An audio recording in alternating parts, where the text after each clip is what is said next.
Connais-toi toi-même QOIBON aller sur la Lune si nous sommes incapables de franchir l'abîme qui nous sépare de nous-mêmes? Voilà le plus important de tous les voyages d'exploration, sans lui, tous les autres sont non seulement vains mais cause de désastre. Cet avertiment, c'est Thomas Merton, moine trapupiste et écrivain spirituel, qui l'a formulé juste après le premier voyage humain sur la Lune.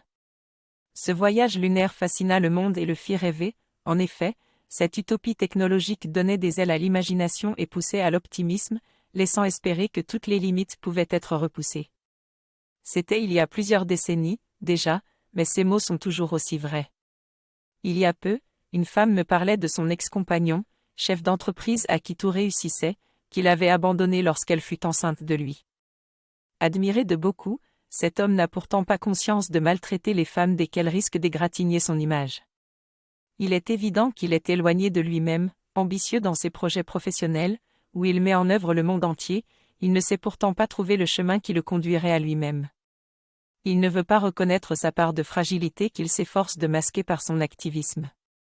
Tant qu'il n'aura pas surmonté l'abîme qui le sépare de lui-même, il ne pourra être une bénédiction pour les autres. Il continuera à blesser les gens autour de lui. Il lui faut abaisser les autres pour croire à sa propre grandeur. Il rassemble autour de lui des « nains admiratifs », comme l'a formulé le thérapeute munichois Albert Cohn. Et il refuse tout ce qui pourrait l'aider à se connaître lui-même. Ainsi, tout ce qu'il entreprend, même si c'est à première vue avec succès, continuera à détruire des êtres humains, au bout du compte, n'apportera aucune bénédiction en ce monde.